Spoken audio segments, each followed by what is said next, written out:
अब देखो पहला क्वेश्चन है, an urn contain 5 red ball, 5 red ball, 5 black ball. अब ball is drawn at random, एक बॉल निकाली गई at random, its colour is to be noted, उसका कलर नोट करा गया और रिटर्न टू द अर्न, उसको वापस रख दिया गया। More over 2 additional ball of colour drawn are put in the urn, यानी जिस कलर की आपने बॉल निकाली थी उसी कलर की 2 बॉल आपने और रख दी उसमें, ठीक है। देन बॉल इज ड्रॉन, फिर बॉल निकाली गई। What is the probability that second ball is red, मतलब सेकेंड बॉल जो है वो रेड होनी चाहिए, उसकी प्रोबेबिलिटी बतानी है।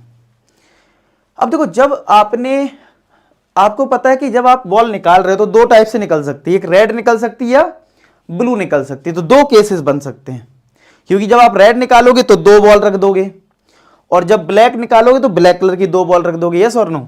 तो अगर मैं केस 1 की बात करूं कि जिसमें मैंने सपोज रेड बॉल निकाली है, देखो 2 केस हो सकते हैं ना, कि मैंने रेड बॉल निकाली हो, ठीक है, इसमें क्या होगा, रेड बॉल इज ड्रॉन, ऐसा हो सकता है कि हमने रेड बॉल निकाली हो तो रेड बॉल इज ड्रॉन। तो इसमें डायरेक्टली 2 चीजें नहीं दे रखी हैं, जो मैंने शुरुआत में आज कॉन्सेप्ट डिस्कस करा आपसे कि 2 बैग हैं, इसमें 2 बैग नहीं दिए तो कंफ्यूजन हो रही, सर इसमें तो नहीं दे रखे 2 बैग, इसमें 2 सिचुएशन दे दी। तो जरूरी नहीं है हर बार डायरेक्टली कोई चीज दी जाए, कुछ चीजें आपको ऐसा मतलब दिया जाएगा कि वो 2 पार्ट में डिवाइड हो जाएगा। जैसे हो गया ना रेड बॉल इज ड्रॉन और सेकंड क्या हो गया, कौन सी, ब्लैक बॉल इज ड्रॉन, तो 2 केस बन गए ना। अब जैसे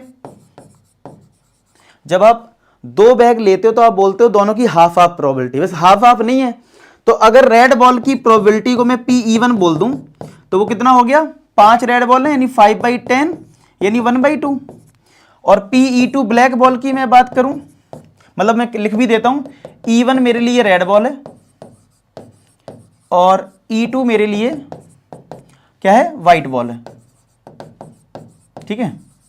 तो Pe2 क्या हो जाएगा 5/10, क्योंकि सॉरी E2 हमारा ब्लैक बॉल, व्हाइट तो है ही नहीं इसमें, एक मिनट, ब्लैक बॉल, तो Pe2 क्या हो गया हमारे लिए ब्लैक बॉल हो गया, यहाँ पे ब्लैक बॉल, तो यहाँ पे ब्लैक बॉल भी 5 है, 5/10, ये भी हमारा, ठीक है 5/10 यानी ये भी क्या हो गया 1/2, तो भैया ये Pe1 हो गया, ये हमारा Pe2 हो गया, ठीक है, ये हमारा क्या हो गया Pe1, ये हमारा हो गया Pe2।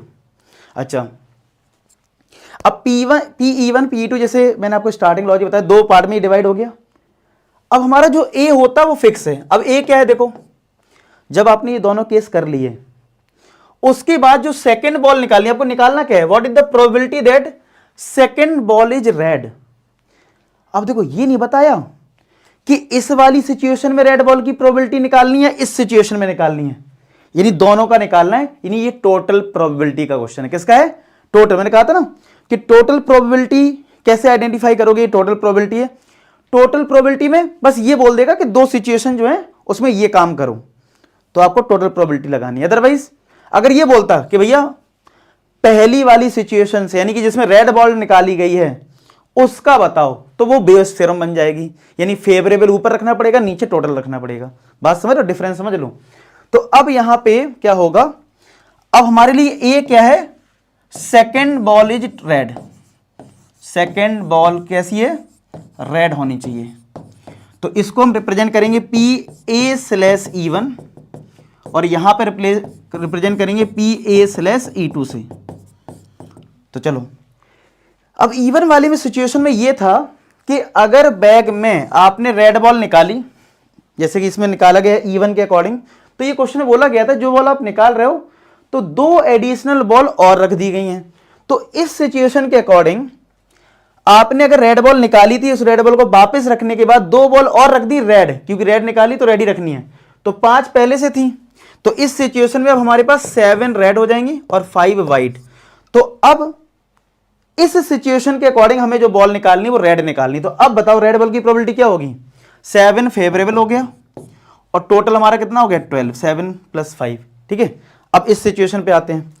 इस सिचुएशन में बैग में आपने पहली बॉल जो निकाली व्हाइट निकाली, उसको वापस रख दिया, सॉरी व्हाइट निकल रही है, ब्लैक बॉल है, ठीक है।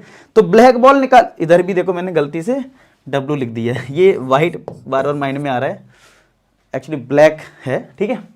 तो क्या है कि आपने ब्लैक बॉल निकाली, उसको तो वापस रखना है, लेकिन 2 एडिशनल बॉल और रखनी है, तो यानी रेड तो अभी भी 5 रहेंगे, लेकिन इस बार व्हाइट जो है, देखो फिर से व्हाइट निकला, आप व्हाइट को हमेशा ब्लैक समझना फिलहाल अभी इसके में, ठीक है। ये व्हाइट पता नहीं कहाँ से बार बार आ रहा है मेरे माइंड में, ठीक है। तो ये 7 ब्लैक बॉल आ जाएंगी, क्या आ जाएंगी, 7 ब्लैक बॉल, ठीक है, क्लियर हो गया। तो अब अगर आपसे A/C2 पूछा जाए, A/C2 मतलब कि हमारी सेकेंड बॉल रेड होनी चाहिए, तो रेड कितनी है 5, तो ये 5/12 होगा, क्लियर। अब आपको निकालना है what is the probability of red ball, second ball जो है रेड है, यानी अब आपको टोटल प्रोबेबिलिटी निकालनी है। तो इसकी टोटल प्रोबेबिलिटी क्या हो जाएगी,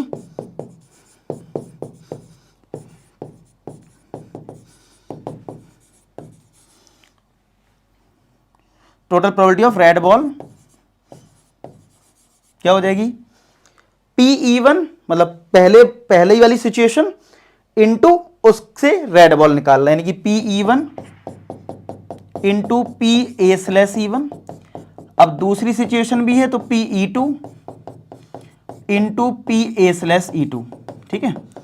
अब चलो यहां पे पुट करते हैं इनकी वैल्यूज को, इक्वल टू Pe1 हमारा है 1/2 इंटू A/E1 है 7/12 प्लस फिर ये 1/2 Pe2 फिर A/E2 है 5/12, तो कितना आ जाएगा देखो, तो यहाँ पे 24 बन रहा है, ये भी 24 एलसीएम हो गया, 7 + 5 तो 12/24 आंसर आ जाएगा 1/2।